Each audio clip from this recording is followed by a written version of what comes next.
d'Emmaüs. Est-ce qu'on peut être disciple d'une ville?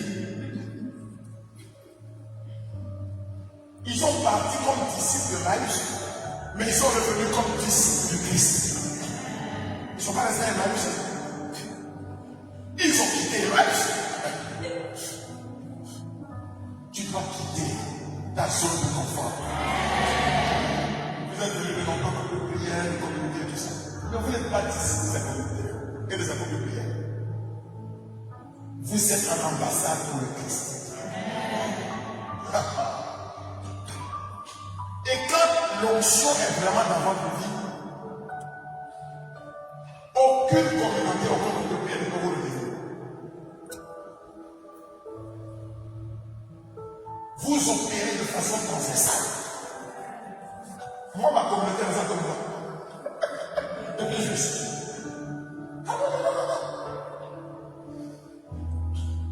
Partout où il y aura des hommes, vous serez prêts pour y aller.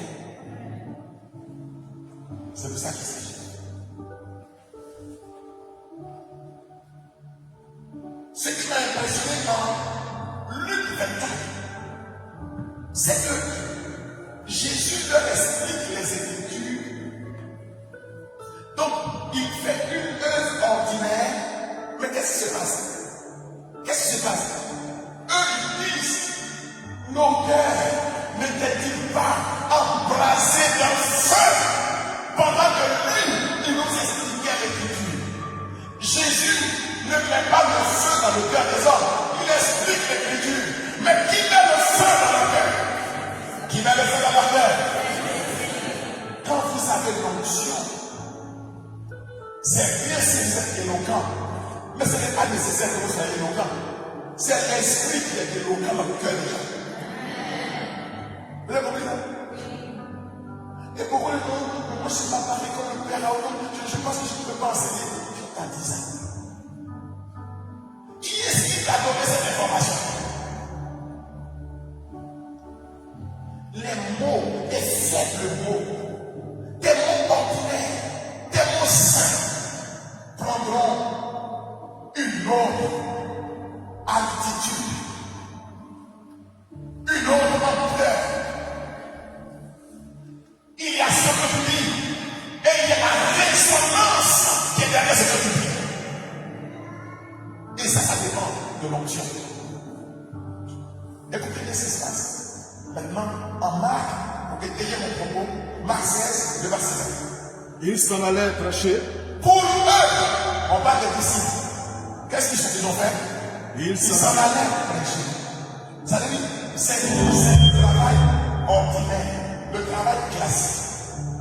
Pour eux, ils s'en allaient prêcher. Mais écoutez, Il s'en allait prêcher partout. Le Seigneur travaillait avec eux. mais lui travaillait avec eux. En quoi faisant? Et confirmait En confirmant, en donnant force et crédit la parole par de ce leur témoignage. Marc 16, le verset 20. Donc, pendant que je vous parle ce soir, en réalité, nous sommes deux sur la scène. Il y a moi qui vous parle, et lui, son job, enfin, sa job, pardon, sa job. On est au Canada. Lui, sa job, c'est de mettre le feu dans mon cœur pendant que je vous parle. Vous comprenez ça? L'impact intérieur de la parole, ça c'est l'œuvre de l'esprit. Moi je vous expose la doctrine et lui il met de l'impact dans mon cœur. Nos cœurs n'étaient-ils pas brûlants pendant que lui il nous expliquait l'écriture? Oh oh. Je pense que je vous ai dit l'essentiel. Tout ce que je dis, c'est en sus. C'est le bonus. La mission est à 3 dimensions. La mission comporte 3 dimensions. Si nous connaissons les dimensions de la mission, nous pouvons prendre les moyens de la mission.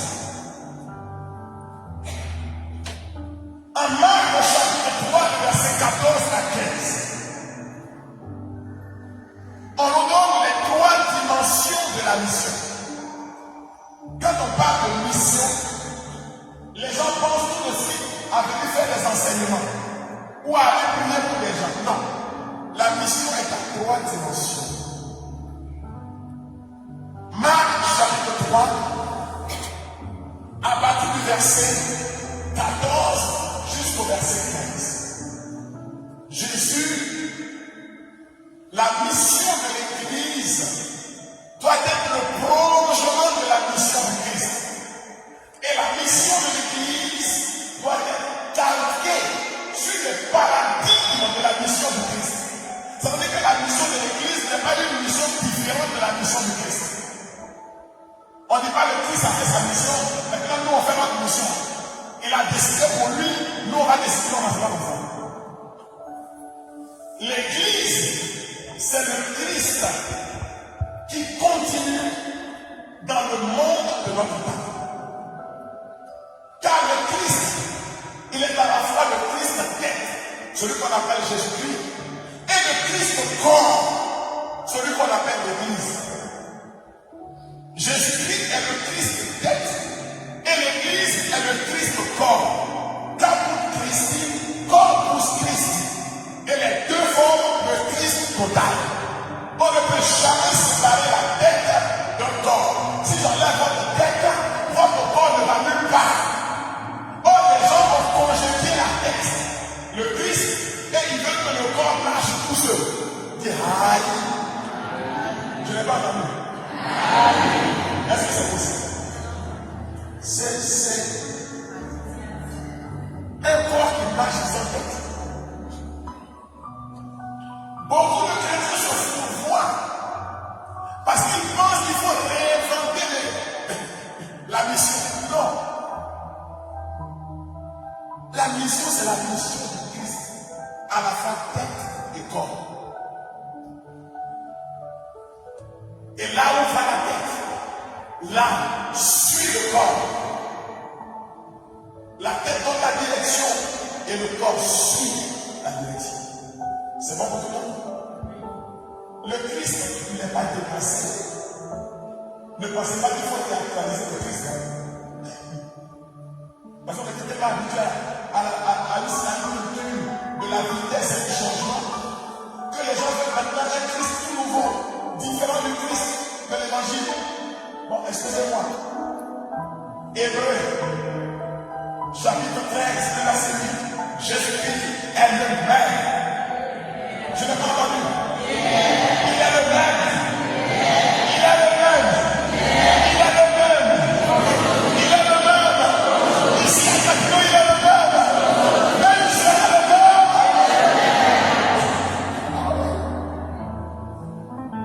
Lui, son logiciel est toujours à jour.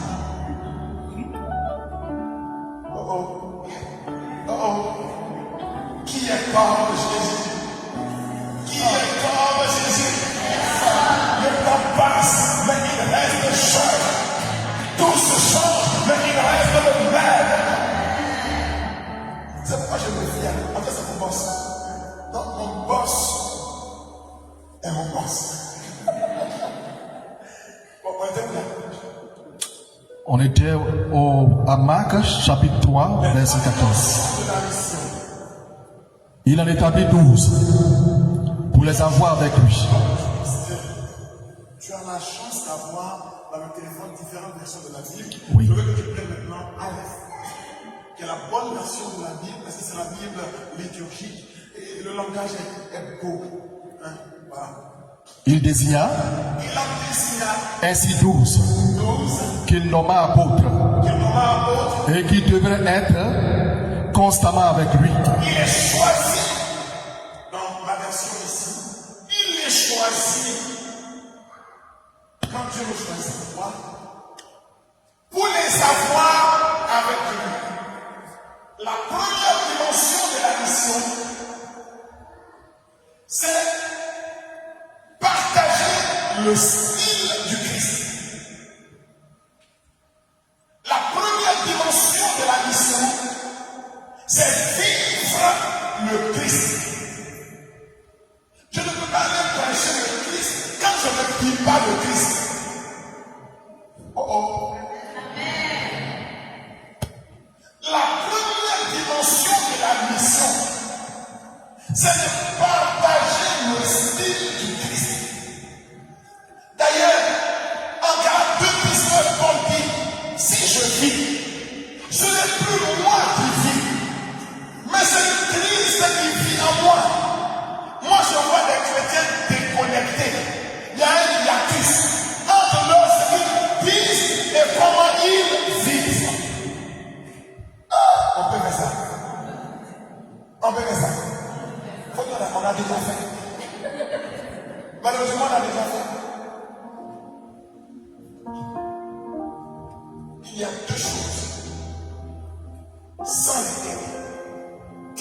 mission d'évangile, ta mission est déjà foirée, avortée avant même qu'elle naisse. Première chose, Jean 17, 21. Père, qu'il soit un. Alors le monde croira que tu m'as envoyé. Autrement dit, s'ils sont divisés, s'ils sont dans la rivalité, s'ils sont dans la compétition, si chacun tire le travers lui-même, toute la mission a déjà échoué. Oh, regardez-vous, combien de rivalités on ne voit pas entre nous? Est-ce que nous sommes des instruments au service de l'unité du corps de l'Église? Est-ce que nous travaillons pour être un, pour être unis? Vous savez pourquoi la mission de l'Église marche cela? C'est parce que nous gaspillons nos énergies à nous combattre les uns les autres, plutôt que de nous rassembler contre la même cible, le même ennemi.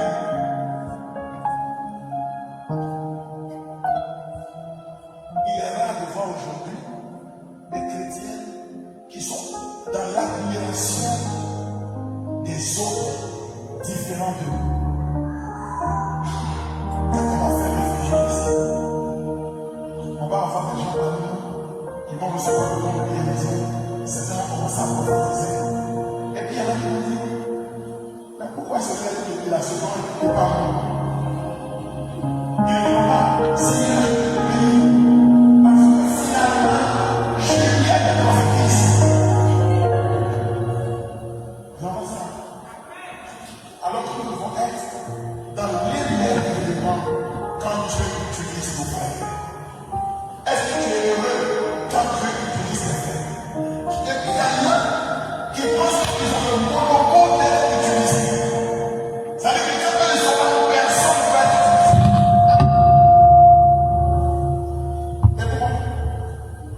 Et pourquoi le dernier venu là, Dieu ne peut pas l'utiliser? Et pourquoi? Mais si c'est toi qui décides de qui tu dois utiliser, ça veut dire que ce n'est pas un don que tu as reçu, mais c'est un pouvoir que tu as acheté dans ton affaire.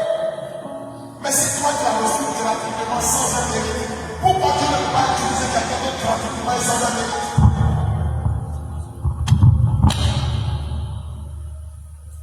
Oh oh.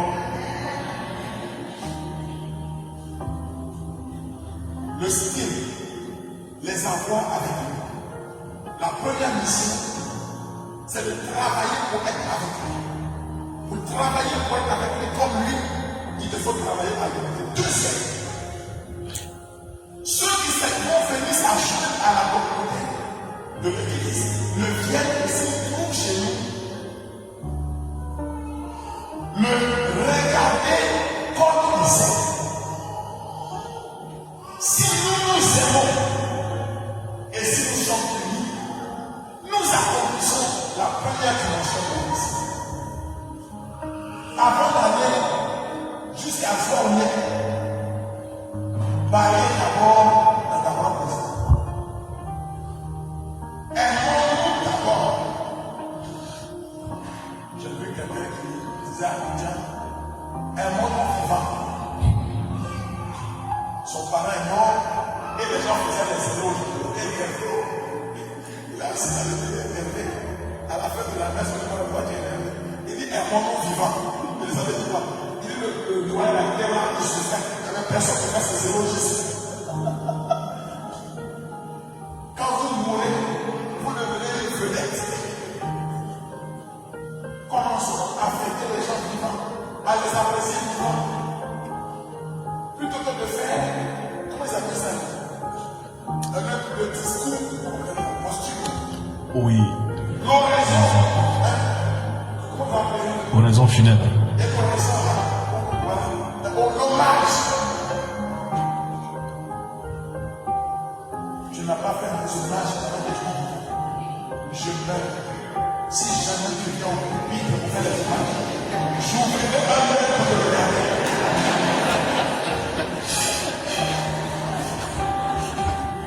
Juste pour défendre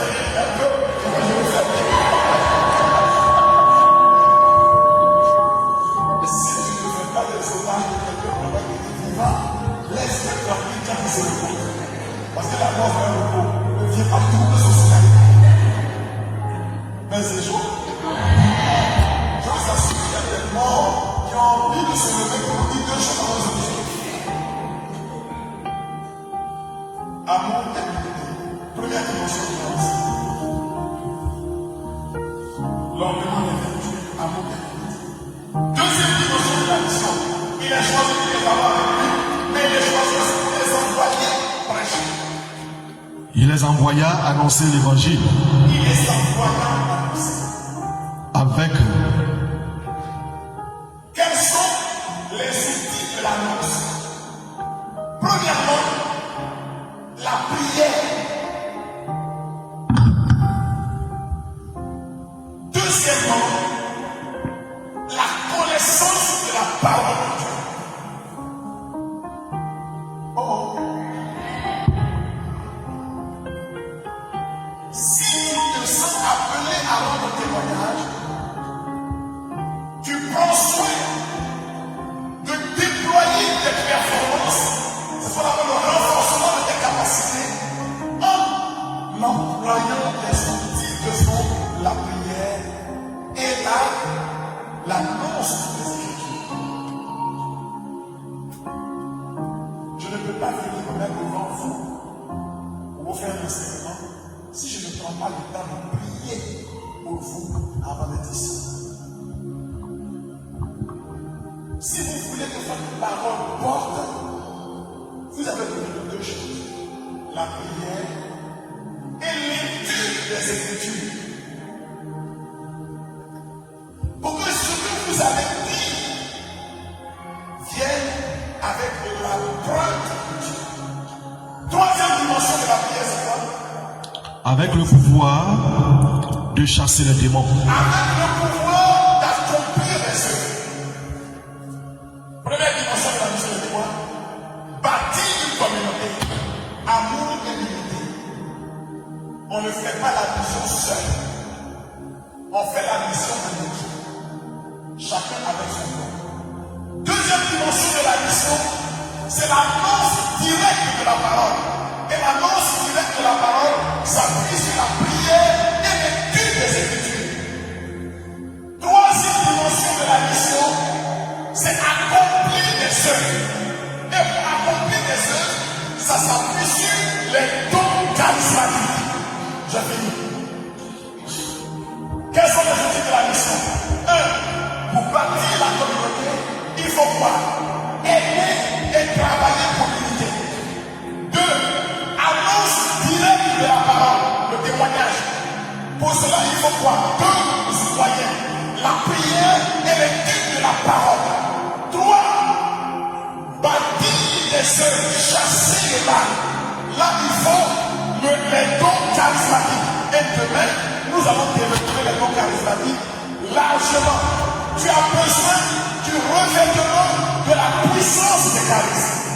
Si tu as ces moyens, les deux premiers pour bâtir ta communauté, les deux seconds pour l'annonce directe et le troisième, le charisme, pour produire des preuves, c'est-à-dire laisser des traces, alors tu es en mission comme Jésus soit venu le soir pour sa plus grande gloire, lui qui vivrait pour les siècles des siècles. Amen. Amen.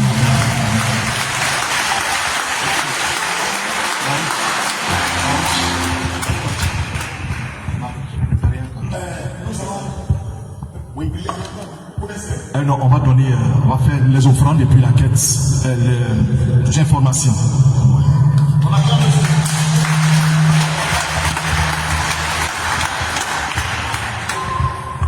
Shalom, shalom. Shalom, shalom. Est-ce que nous avons été bénis par cette parole? Gloire à Dieu. Gloire à Dieu. Nous avons un grand Dieu qui ne nous laisse pas orphelins. Et c'est ce que Padre nous a dit. Il nous outille avec son Esprit Saint. Cet Esprit qui fait renaître, qui donne vie à la parole en nous au fait. Et moi je vais vous dire une seule parole. Je suis là pour l'offrande, mais j'aime que quand vous vous levez pour donner, vous donnez avec joie. Car la parole de Dieu déclare, Dieu aime celui qui donne avec joie. Ce n'est pas ce que nous offrons qui compte. Le cœur avec lequel nous apportons ce que nous avons, c'est ça qui donne la joie au cœur de Dieu. Donc, on va demander au cœur de nous donner une belle chanson. On va danser comme David pour apporter nos offrandes. Shalom.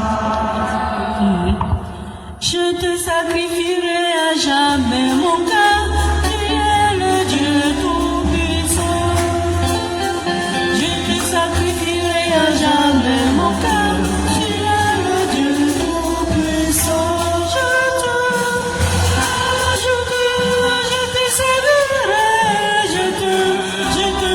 Je te servirai, je te sacrifierai à jamais mon cœur, tu es le Dieu tout-puissant.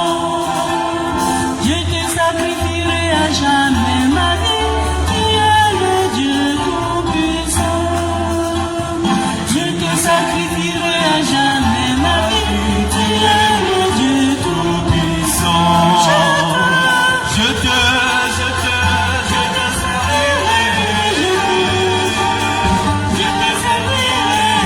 te sacrifierai à jamais mon cœur, tu es le Dieu tout-puissant. Je te sacrifierai à jamais mon cœur, tu es le Dieu tout-puissant.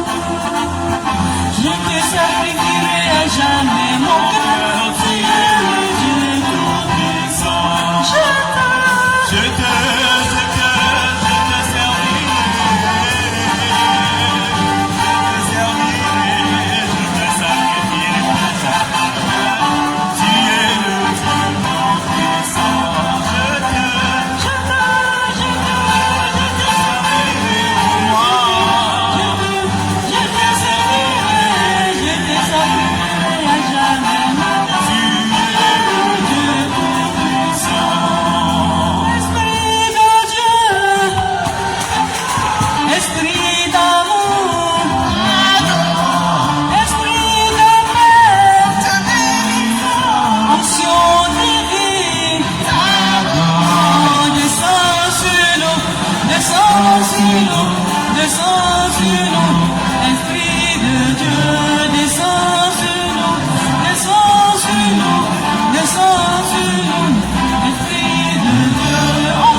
Nous allons nous préparer à accueillir ce don merveilleux du Saint-Esprit.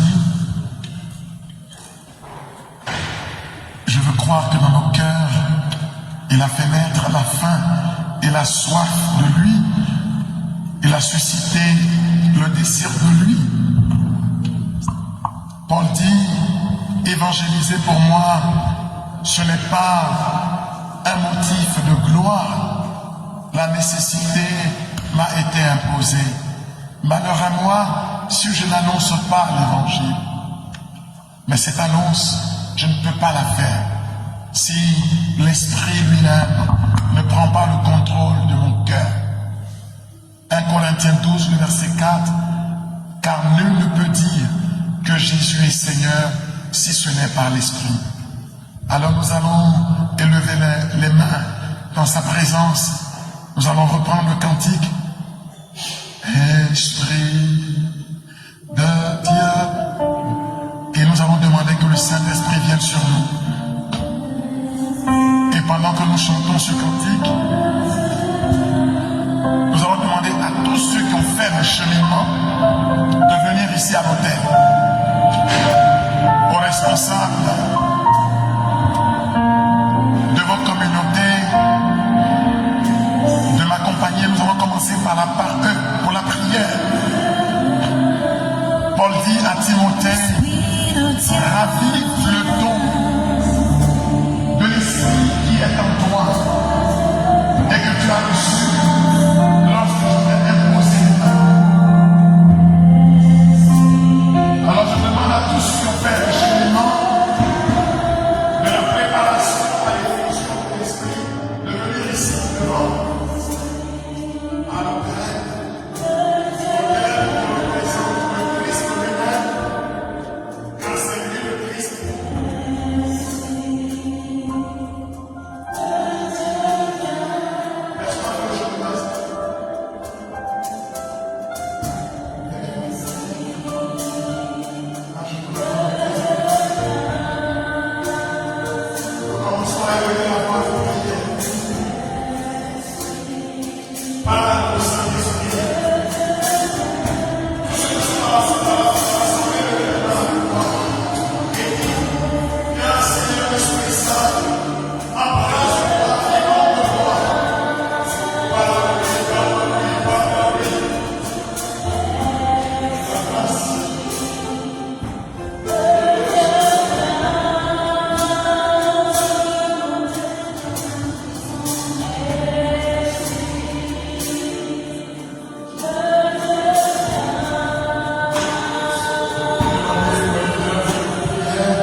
Jésus.